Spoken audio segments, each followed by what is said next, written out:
Hello YouTube, Alpha White Wolf bringing you some more reactions to casual Geographic.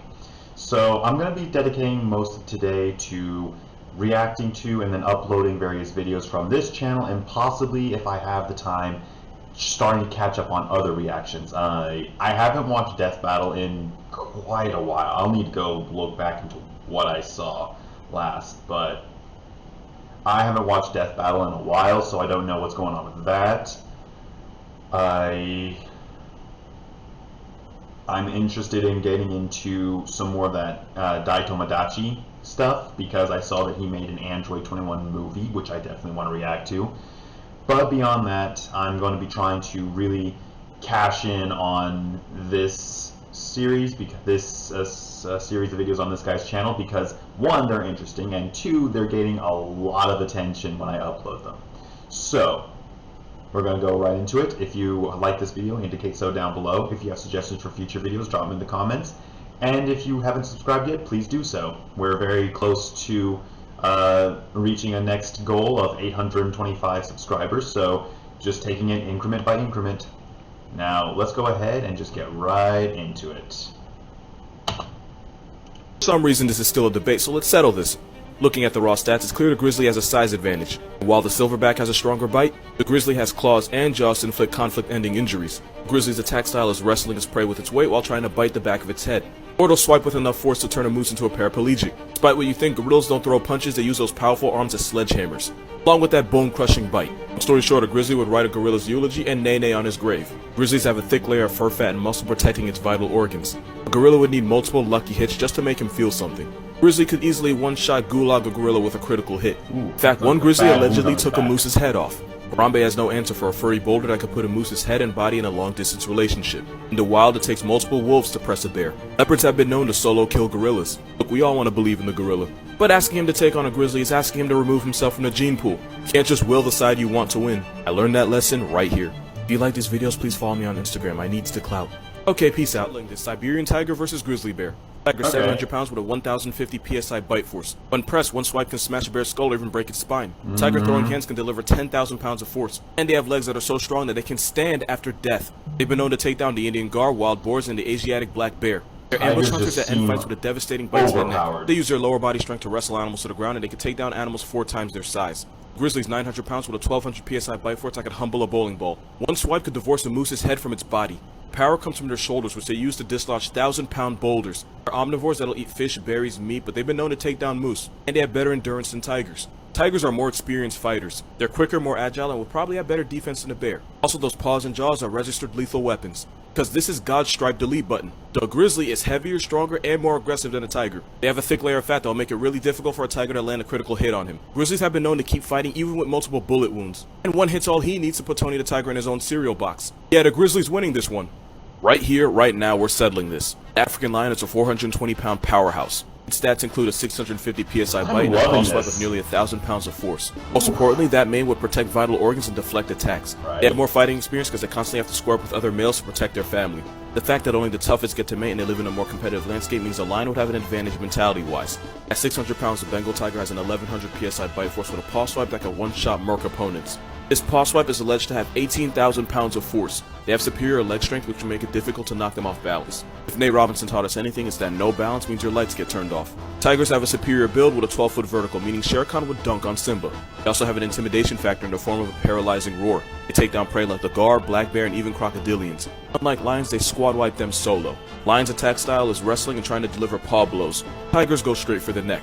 In 2011, a tiger game over the lion with a paw swipe that severed its jugular. I guess that answers In the wild, a tiger would probably back down, earning the lion a win. But a tiger would win a fight to the death. Time to settle this. Hufflepuff versus X-Men. Honey Badger, 35 pounds with jaws that can humble a tortoise. They have 2-inch claws designed for digging up food and digging out graves. They have a nasty bite and they've been known to kill the water buck, wildebeest, and buffalo. Their attack style is all offense. Their skin is so loose that if an animal bites them, they can turn around and deliver the smoke to the face like a cigarette. Sometimes they'll strategically let the animal bite them so they can attack their weak points. Their skin is resistant to quills, bites, and bee stings, and probably bullets too. Wolverine is 55 pounds with jaws that can crush bone. They have semi-retractable claws to run non-retractable fades. Its furry Napoleon complex has been known to kill deer, elk, and moose. Their attack style is clamping their jaws around the neck and shoulders of a larger animal, holding a struggling beast until it gives up. Then they turn them to a paraplegic with a devastating bite to the spine. One even killed a polar bear. They're actually very similar.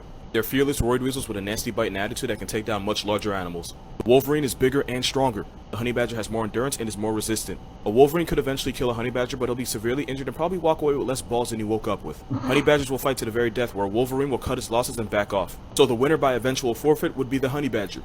Time to settle this: Hippo versus polar bear. Hippos are 9,000 pounds and their 2,000 psi bite force is one of the most devastating in nature. They're one of the most aggressive territorial animals in Africa, erasing 500 names from the census every year. Even the most feared predators avoid them because the risk of pissing off this bipolar tank is too high.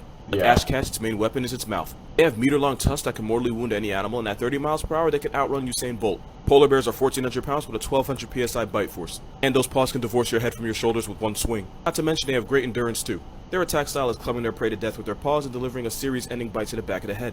Alright, judgment time. Hippos are bigger and much meaner. Polar bears are more experienced predators, and they have claws and jaws, plus the strength of their grizzly cousins. But there's one important fact I did not mention. Hippo skin is 2 inches thick with a layer of fat that protects them from tiger maulings and bullets. It would take multiple hits for a bear to have an impact on a hippo. These guys only have fur, so one bite would mortally wound a polar bear. And since a hippo can open his mouth 180 degrees, he can easily land a critical hit once he gets close. So yeah, the homicide horse would turn this Coca-Cola mascot into a luxury throw pillow. Who would win, Spanish fighting bull or Kodiak bear? Let's see how they match up. The bull is also known as Toro de Lidia, which is Spanish for life insurance cancellation. It was bred to be aggressive as hell with the ability to send you there. Their attributes include energy, strength, and stamina. Armed with horns that can snatch your V-card and your man pass. They can vibe check cowboys high enough to get frequent flyer miles. With a charging speed of 35 miles per hour, one hit is all it takes to fold you like laundry. Kodiak bear is a walking G-check. They're actually peaceful and have only caused one obituary in the last 75 years. These furry units are bigger than grizzlies, with bone-crushing jaws and murder mitts that can slapbox a goat's head clean the fuck off. Don't have to be an Oscar winner to get ripped in half by this boulder bear.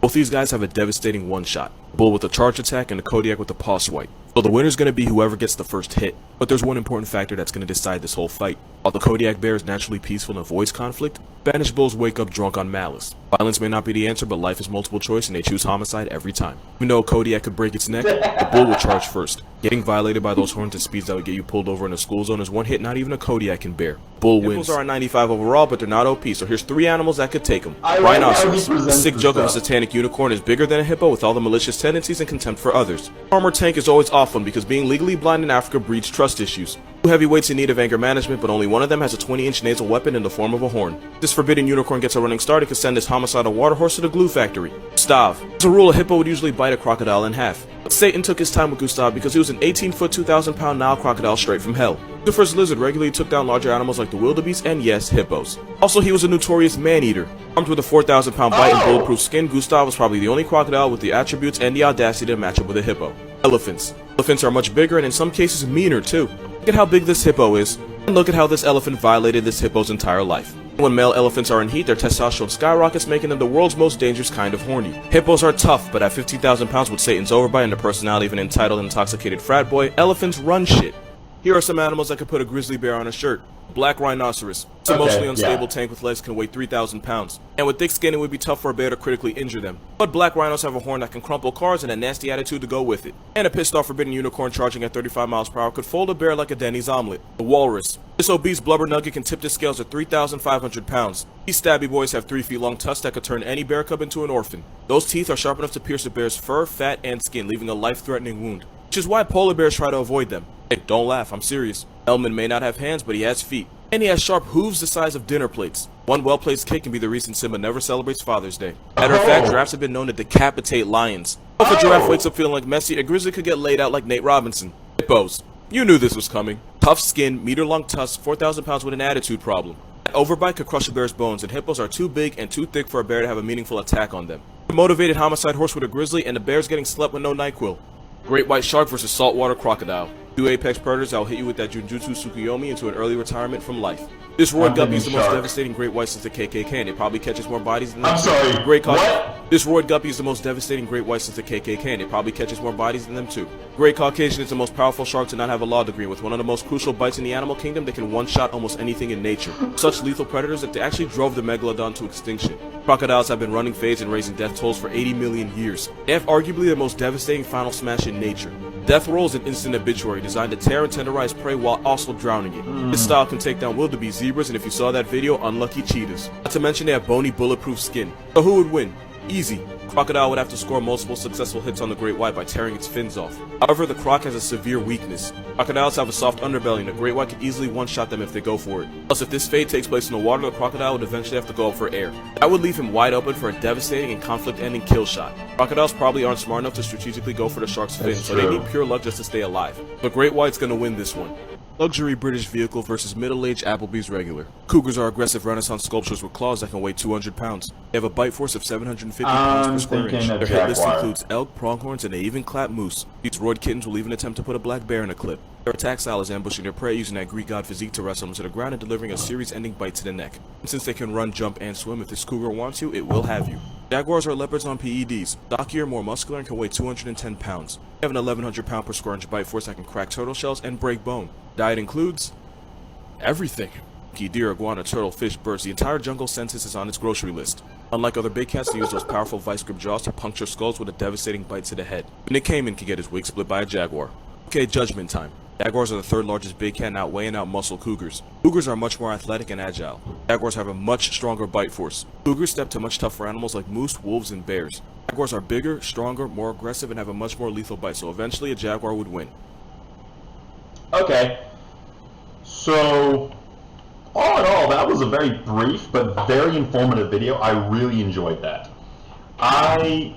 Okay, so I've made this clear to some people. I don't know if I've made it clear on this channel, but when I watch Death Battle on Screw Attack, I don't care much for the animation. The animation's neat, but it's not my big thing. I enjoy the analysis. I enjoy why a person would win against another, because being able to actually justify it and have the information as to, okay, this is the reason why he has an advantage over this guy or vice versa, that is what I'm there for.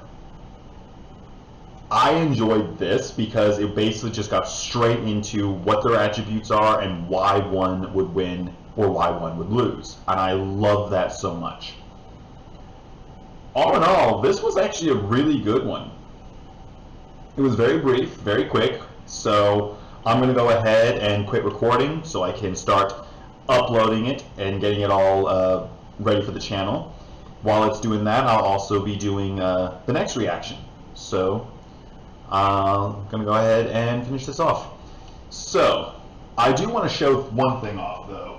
If you follow me on Instagram, you already are aware of this, but I just recently finished a new model for Warhammer, and while this isn't a great view of it, I'm going to be including a picture because I am super proud of how he came out. This guy is beautiful.